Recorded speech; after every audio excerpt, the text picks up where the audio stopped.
राधे राधे। जय श्री कृष्णा। आइए आज की कहानी को शुरू करते हैं। बहुत समय पहले की बात है। एक गांव में नंदू नाम का एक गरीब लड़का रहता था।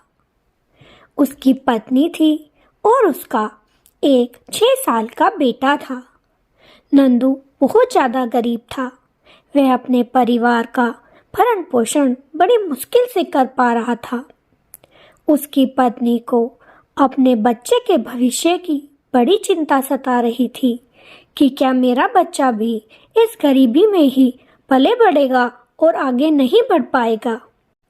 क्या जैसे हम दोनों अपनी जिंदगी घुट घुट कर बिता रहे हैं, ये भी ऐसे ही अपनी जिंदगी बिताएगा।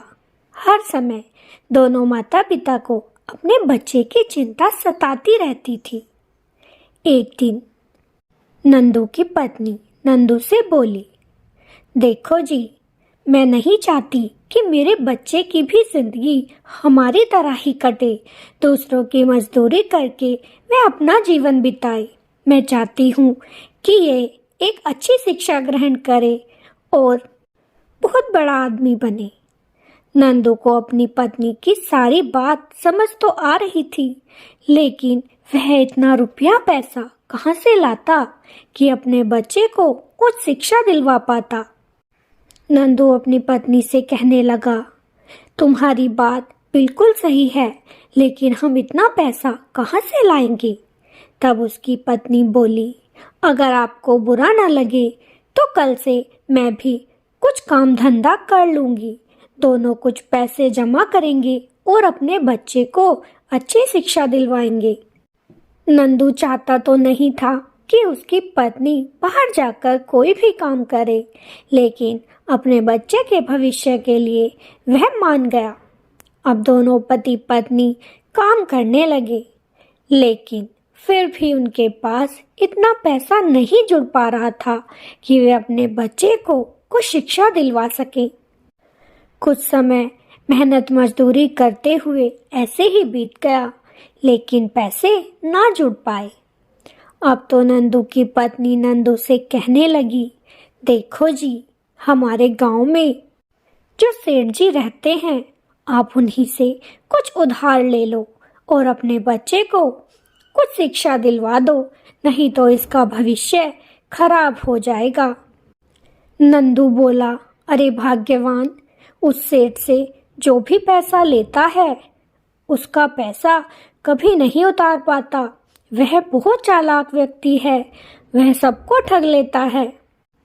नंदू की पत्नी बोली, तब का तब देखा जाएगा। अभी आप उससे कुछ पैसे अपने बच्चे के भविष्य के लिए ले आओ। नंदू अपनी पत्नी के आगे हार गया और अगली सुबह वह उस सेठ के पास गया।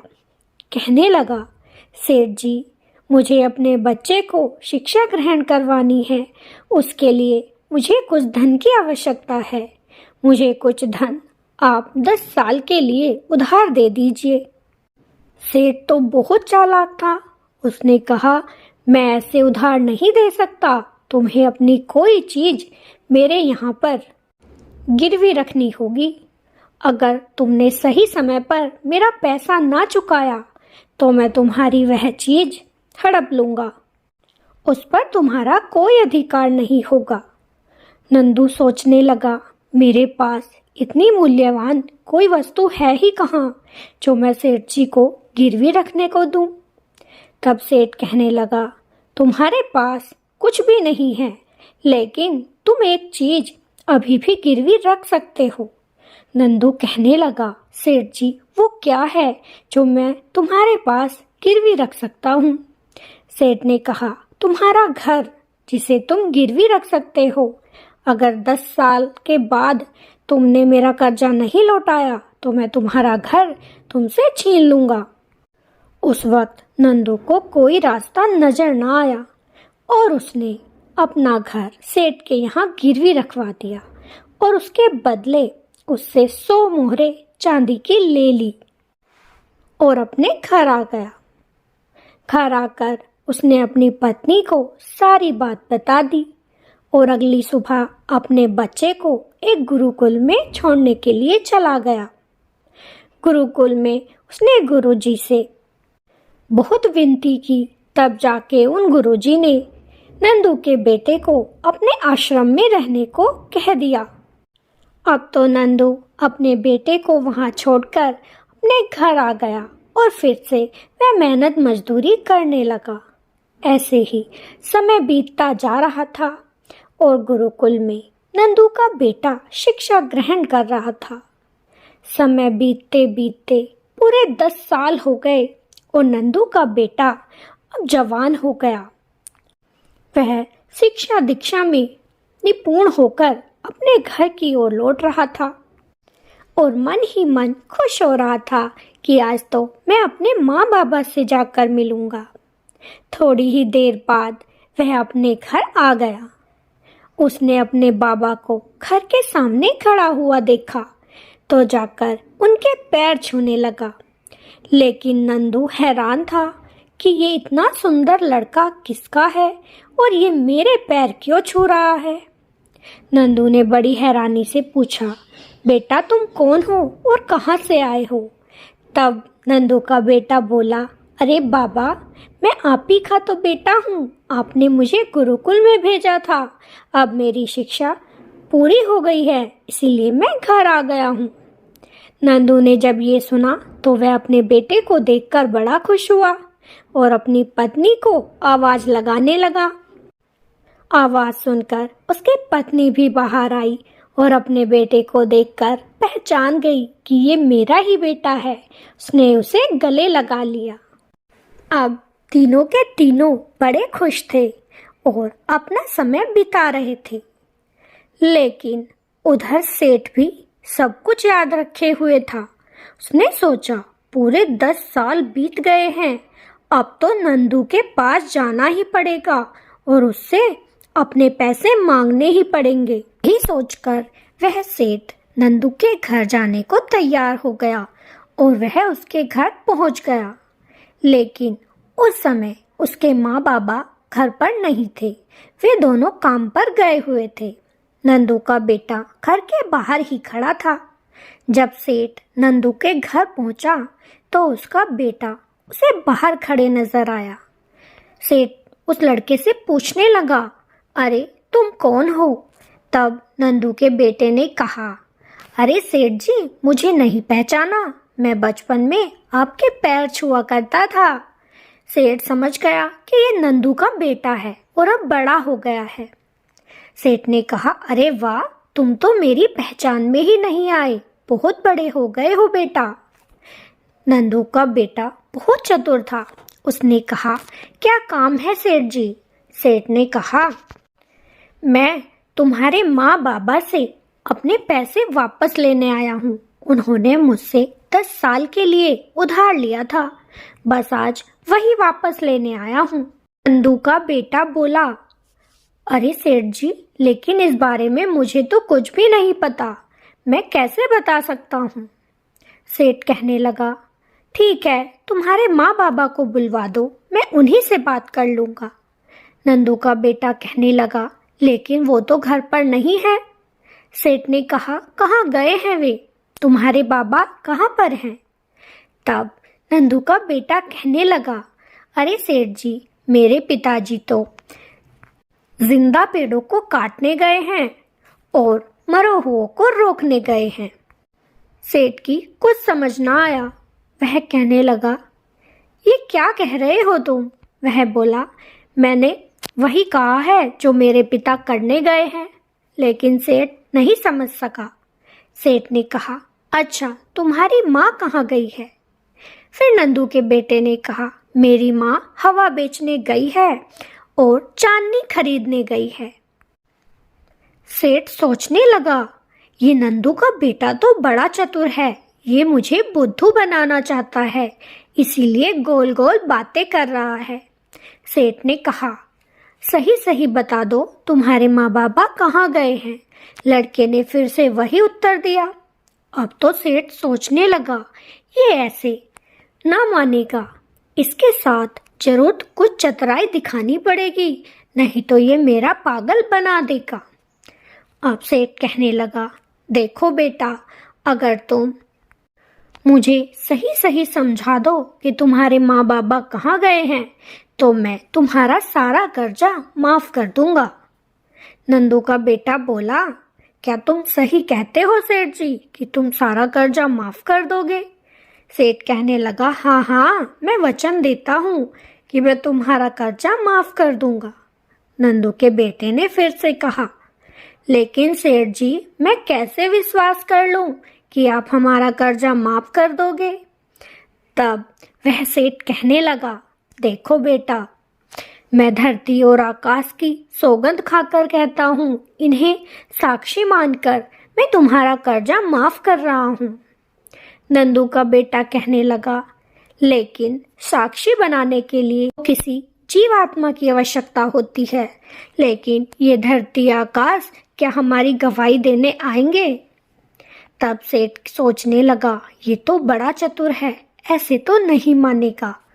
तब सेठ ने कहा, देखो, तुम्हारे घर के ऊपर जो तितली बैठी है, मैं उस तितली को साक्षी मानकर तुम्हारा सारा कर्जा माफ कर दूंगा। लड़का कहने लगा, ठीक है सेठ जी, अपनी बात ध्यान रखना, आपने इस तितली को साक्षी माना है। सेठ कहने लगा, ठीक है, तुम मुझे इसका मतलब बताओ। तब लड़का बोला, मेरे पिता जीवित पेड़ों को काटने और मृत पेड़ों को बचाने गए हैं, इसका मतलब मरे हुए पेड़ों को रोकने गए हैं। इसका मतलब ये है कि मेरे पिता जंगल से ताजी लकड़ियां काटेंगे और घर के आगे उसकी बाड़ लगाकर उसे रोकेंगे। सेठ की सारी बात समझ में आ गई। तब वह कहने लगा, लेकिन तुम्हारी माता क्या करने गई है? तब नंदू का बेटा कहने लगा, मेरी माँ पंखे बेचने गई है, जो कि हवा करने के काम आते हैं, और उनसे जो पैसे मिलेंगे उससे मिट्टी का तेल खरीद कर लाएगी और घर में चांदनी जैसी रोशनी करेगी। सेठ की सब बात समझ में आ गई कि ये लड़का तो बड़ा ही गुणवान है। अब लड़के को सेठ कहने लगा, ठीक है, मैं कल आऊंगा। सेठ वहां से चला गया। थोड़ी ही देर बाद नंदू और नंदू की पत्नी भी घर आ गए। नंदू के बेटे ने अपने माता पिता को सेठ की सारी बात बताई और कहा कि उसने हमारा कर्जा माफ कर दिया है। नंदू कहने लगा, ऐसा नहीं हो सकता बेटा, वो तो बहुत लालची इंसान है, वो हमारा कर्जा कभी माफ नहीं कर सकता। नंदू का बेटा बोला, पिताजी, ये सब आप मुझ पर छोड़ दीजिए, मैं सब संभाल लूंगा, आप अपना काम करते रहिए। अगले दिन फिर से वह सेठ नंदू के घर आ पहुंचा और बोला, तुम्हारे माँ बाबा कहाँ गए हैं? तब लड़का कहने लगा, अरे सेठ जी, अब आपको मेरे माँ बाबा से क्या काम, कर्जा तो आपने माफ कर दिया था। सेठ बोला, नहीं, किसने कहा कि मैंने कर्जा माफ कर दिया था? मैं तो अपना कर्जा वापस लेने आया हूँ। नंदू का बेटा कहने लगा, आपने कल खुद यहाँ आकर एक तितली के सामने मेरा सारा कर्जा माफ कर दिया था। अब जब कर्जा माफी हो चुका है तो उसे वापस देने की तो बात ही नहीं आती। सेठ को बड़ा गुस्सा आया और वह बोला, मैं राजा के दरबार में तुम्हें लेकर जाऊंगा और अपना कर्जा वापस लूंगा, और वहां से तिनक कर चला गया। अगले ही दिन सेठ नंदू के बेटे के साथ राजा के दरबार में चला गया। राजा ने कहा, क्या बात है, क्या समस्या लेकर आए हो? सेठ ने कहा, राजा साहब, नंदू ने 10 साल के लिए मुझसे 500 चांदी की मोहरें ली थी और कहा था कि 10 साल के बाद वापस लौटा दूंगा, लेकिन अब वह इनकार करता है कि उसने मुझसे कर्जा लिया ही नहीं था। तब नंदू का लड़का कहने लगा, सेठ जी, झूठ क्यों बोलते हो? पहली बात तो ये कि उन्होंने आपसे 500 मोहरें नहीं ली थी, सिर्फ 100 ही मोहरें ली थी, लेकिन जब आपने खुद ही वह कर्जा माफ कर दिया है तो कर्जा देने का तो सवाल ही पैदा नहीं होता। राजा की कुछ समझ नहीं आ रहा था कि ये कहता है कि 500 मोहरें दी है, वो लड़का कहता है कि 100 मोहरें दी थी और वो भी कर्जा माफ कर दिया। राजा ने सेठ से कहा, अरे सेठ जी, सच सच बताओ, माजरा क्या है? सेठ कहने लगा, राजा साहब, मैं इसके घर पर गया था अपना कर्जा वापस लेने, लेकिन इसने मेरा पागल बनाया और कह दिया कि मेरे माँ बाबा यहाँ पर नहीं हैं। मैं वहाँ से चला आया, लेकिन इसने मेरा कर्जा वापस नहीं दिया। आपको मेरा कर्जा वापस दिलवाना ही पड़ेगा। तब लड़का कहने लगा, राजा साहब, सेठ जी झूठ बोलते हैं। ये कल मेरे घर आए थे और इन्होंने एक तितली को साक्षी मानकर मेरा सारा कर्जा माफ कर दिया था। सेठ कहने लगा, जब मैं इसके घर कल गया ही नहीं तो मैंने कर्जा कैसे माफ कर दिया? ये झूठ बोलता है राजा साहब। राजा को कोई बात समझ ना आ रही थी। तभी सेठ बोला, राजा साहब, मैं सच कहता हूँ, मैं इसके घर नहीं गया था और मैंने कोई कर्जा माफ नहीं किया था। तब नंदू का लड़का कहने लगा, सेठ जी, मेरे पास गवाह है।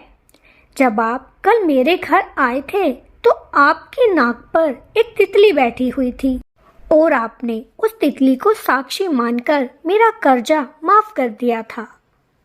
तभी सेठ बोल पड़ा, अरे नहीं नहीं राजा साहब, ये झूठ बोलता है। जब मैं इसके घर गया था तो वह तितली मेरी नाक पर नहीं, इसके घर पर बैठी हुई थी।